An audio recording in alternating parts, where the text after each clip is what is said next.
எல்லாருக்கும் வணக்கம் and welcome back to our channel. நம்ம டிடி அவர்கள் சமீபத்தில் ஒரு விஷயத்தை ஷேர் பண்ணியிருக்காங்க. இதை கேட்ட சென்னை வாசிகளுக்கு பயங்கரமான கோவம்.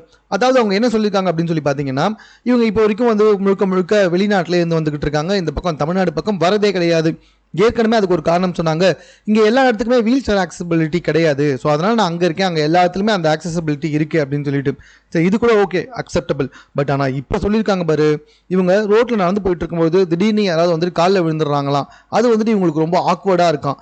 மேலும் பஸ்ஸில் போகிறதுக்குலாம் இவங்களுக்கு ரொம்ப பிடிக்குமா. ஆனால் இந்த சென்னையில் வந்துட்டு எங்கே போனாலும் முடியாது அப்படின்னு சொல்கிறாங்க. ஆனால் இதுவே வெளிநாட்டில் நான் போனால் என்னை யாருக்குமே தெரியாது, நான் ரொம்ப கேஷுவலாக ஜாலியாக போயிட்டு வருவேன் அப்படின்னு சொல்லியிருக்காங்க.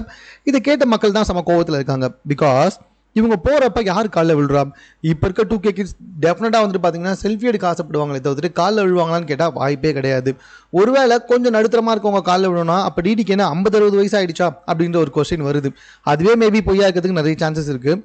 இன்னொரு பக்கம் பஸ்ஸில் போகணும்னு நினைப்பேன், பட் ஆனால் முடியாதுன்னு சொல்கிறாங்க. இது அவங்க வந்து கொஞ்சம் சோகமாக சொன்னால் ஓகே, எனக்கு அப்படி ஒரு ஆசை இருக்குங்க, பட் நான் கொஞ்சம் ஃபேமாக இருக்கிறதுனால போனால் மற்றவங்களுக்கு டிஸ்டர்ப்டாக இருக்கும், கொஞ்சம் கூட்டம் சேரும் அப்படி சொன்னால் பரவாயில்ல. நான் பஸ்ஸில் போகணும்னு நினைக்கிறேன், பட் ஆனால் என்னால் அங்கே முடியாது அப்படின்ற மாதிரி வந்துட்டு சொல்லியிருக்காங்க. அஃப்கோர்ஸ் உண்மைதானங்க. நம்மள மாதிரி இழிச்ச வாய்கள்லாம் இருக்காங்கல்ல, அவங்க தான் செலிபிரிட்டி நீங்கள் எப்போ பார்த்தாலும் ஏதாவது செல்ஃபி எடுக்கணும், ஃபோட்டோ எடுக்கணும்னு சொல்லிட்டு போயிடுறாங்க. நம்மளால தான் அவங்களுக்கு ஃபேம் கிடைக்குது, நம்மளால தான் அவங்களுக்கு பணம் கிடைக்குது, நம்மளால தான் அவங்களுக்கு வேலையே கிடைக்குது. ஆனால் இதை மறந்துட்டு நம்மளே அவங்கள தலையில் தூக்கி வச்சு கொண்டாடுறதுனால தான் தற்போது அவங்க இந்த மாதிரிலாம் பேசி வந்துக்கிட்டு இருக்காங்க.